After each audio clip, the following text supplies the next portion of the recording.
খা না তাড়াতাড়ি, মেখে আচ্ছা দিয়ে তুমি খা। রেখে দিচ্ছ কেন? এটা বড় ছেলে, ও এখন জানো নিজে মারতে তো, পারে না। অনেকক্ষণ দেখো আমার বসে মেয়েটা কি থাকবে। সুন্দর একা একা খায়। আরে ঋষিবাবু খুব লজ্জা পাচ্ছে, খাচ্ছেই না। আহ, ওকে তো জানোই, ও ভীষণ লাজুক, আর তোমার সামনে তো এ হয়ে বাবা গেল। সরি, আমি তাহলে চলে যাচ্ছি। না না আমি খাচ্ছি তো, খাচ্ছি। শোনো না কি করেছে জানো, এত তাড়াতাড়ি পুজোর জামা কাপড় নিয়ে চলে এসছে, আর আমার জন্য তো একটা স্পেশাল গিফট নিয়ে আরে এসছে সে। বাবা একটু বড় হয়ে গেছে। আমিও বড় হয়ে তোমাকে শাড়ি কিনে দেবো। বাবা শোনো আমার, ওহ তাড়াতাড়ি খাও আগে, সরি, আমার খাও। দরকারি ফোন। এই নে।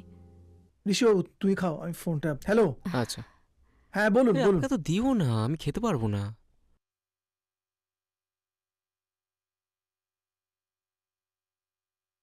ঠিক আছে উঠছি আমি। আরে তুই তো সেভাবে কিছু খেলিই না, আর তুই কি চলে যাবি আজকে নাকি থাকবি না? আরে না, সামনের সপ্তাহে